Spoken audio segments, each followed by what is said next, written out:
69,000 शिक्षक भर्ती का जो मामला है वो काफ़ी चर्चा में रहता है। कई पहलू हैं। एक पहलू पे हम बात करें जिसको लेकर आज लखनऊ के इको गार्डन में तकरीबन 18 दिन से कुछ अभ्यर्थी हैं जो धरना दे रहे हैं। आपको बताएं कि चंद्रयान 3 मून पर पहुंच गया है और वो भी 14 दिन रहने वाला है, लेकिन पिछले 18 दिनों से कुछ पढ़ लिख कर एक नौकरी की तलाश करने वाले कुछ युवा यहाँ पे बैठे हुए हैं जिनकी कोई सुनने वाला नहीं है।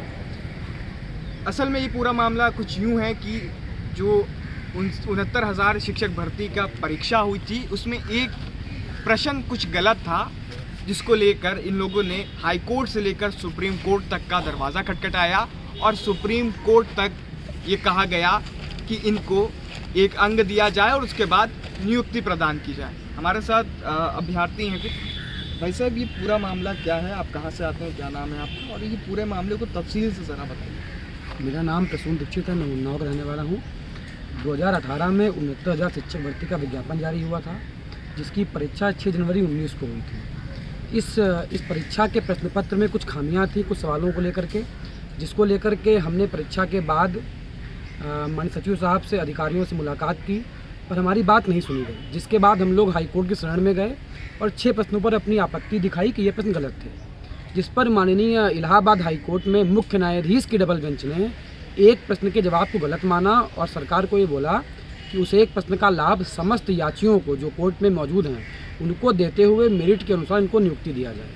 उसके बाद हम लोगों ने तमाम मुलाकातें की, लखनऊ में, इलाहाबाद में, शिक्षा मंत्री जी से तमाम लोगों से मुलाकातें हुई, पर कुछ नहीं हुआ। और 8 महीने के बाद सरकार ने हाईकोर्ट डबल बेंच से आए आदेश के खिलाफ जाकर के मार्च 2022 में सुप्रीम कोर्ट में जाके अपील कर दी।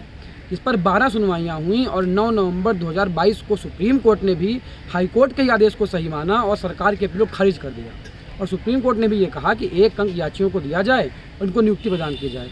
उस आदेश को आए हुए आज 10 महीने हो चुके हैं और हम 18 दिन से सड़क पर मौजूद हैं, यहाँ पर धरने में बैठे हुए हैं। हमारी मांग केवल ये है, हम माननीय मुख्यमंत्री जी से, उत्तर प्रदेश सरकार से ये पूछना चाहते हैं कि इस देश में क्या कोई ऐसी भी संस्था है जो सुप्रीम कोर्ट से ऊपर है, या इस देश की किसी भी राज्य सरकार को, किसी भी प्रशासनिक अधिकारी को, किसी को भी ये हक है कि वो न्याय की सबसे बड़ी संस्था सुप्रीम कोर्ट के आदेशों की अवमानना कर सकता है।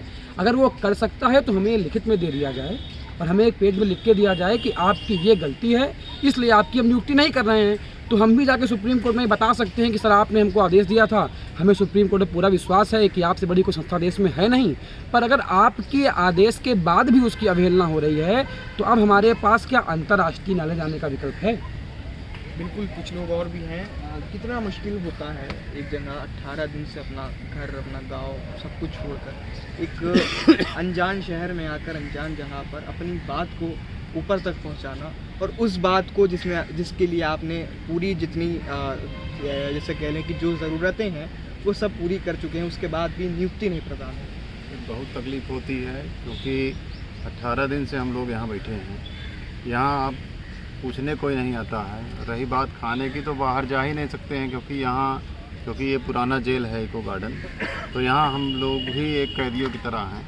हमारी बात यहाँ से कहीं जाने नहीं देते। शाम 5 बजे यहाँ छोड़ा जाता है। सुबह से हम लोग भूखे रहते हैं, थोड़ा बहुत नाश्ता पानी, पैकेट बंद चीज़ें खा लेते हैं।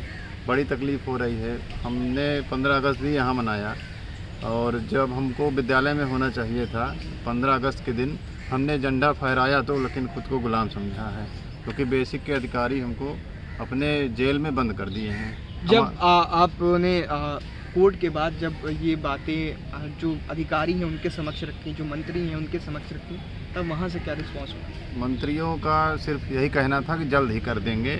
इनका जल्द 10 महीने से ही हो रहा है। 1-2 बार अधिकारियों ने बोला तुम मेरे बेटे के समान हो, बस तुम्हारा ही मामला करेंगे, लेकिन आश्वासन का मतलब है नहीं करेंगे। हमने हर बार हाथ जोड़ा, रिक्वेस्ट किया कि सर हमारा लिखित कार्यवाही कर दीजिए, तो लिखित कार्यवाही के लिए वो कभी नहीं कहते हैं जाओ आज नहीं तो कल करेंगे। लेकिन इस बीच 18 दिन से अधिकारी ये भी नहीं कर देंगे, ये बार बार कहते हैं नहीं करेंगे, जब हमारा मन होगा तभी करेंगे। इसीलिए हम लोग 18 दिन से बैठे हैं, और जब तक लिखित कार्यवाही नहीं करेंगे हम लोग हटेंगे नहीं, चाहे यहाँ हमारी जान चली जाए या हम भूखे मरें। देखिए, बिल्कुल, या यहाँ पे जान चली जाए या कुछ भी हो जाए, यहाँ से हटेंगे नहीं। सबके परिवारजन कहते हैं कि आप पढ़िए, एक अच्छा जीवन भविष्य को उज्जवल बनाने की सभी बात कहते हैं। उस भविष्य को उज्जवल बनाने के लिए पढ़ना और एजुकेशन बहुत ज़रूरी है। हम कुछ महिला हैं उनसे जानते हैं कि क्या उनके पास एजुकेशन है जिसके बिहाफ पर वो ये सरकार से बात कह रही हैं और कोर्ट तक पहुंची कि उनको नियुक्ति चाहिए। क्या नाम है आपका? मेरा नाम सुरंगमा शुक्ला है। क्या एजुकेशन है आप लोगों की और उसके बाद भी आपको यहाँ पे ऐसे बैठना पड़ रहा है? सर मेरी स्कूलिंग LPS लखनऊ से हुई है।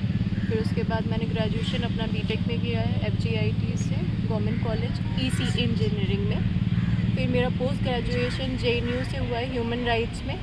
और फिर उसके बाद मेरे पास एक और मास्टर्स है, मास्टर्स ऑफ सोशल वर्क। मैंने BTC किया था 2015 बैच में। फिर उसके बाद मैंने एटलीस्ट 6 UPTET और 7 CTET पास कर रखे हैं and those with very flying colours.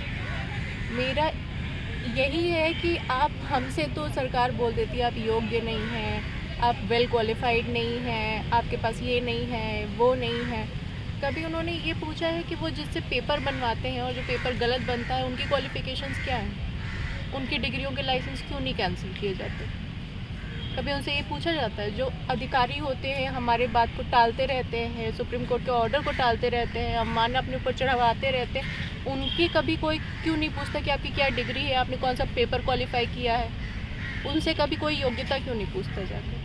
क्योंकि वो एक पोस्ट पे बैठे हैं और अभी हमारे पास कोई पोस्ट नहीं है तो हम बिल्कुल बेकार हैं, योग्य नहीं है, हमारी डिग्रीज़ की कोई वैल्यू नहीं है।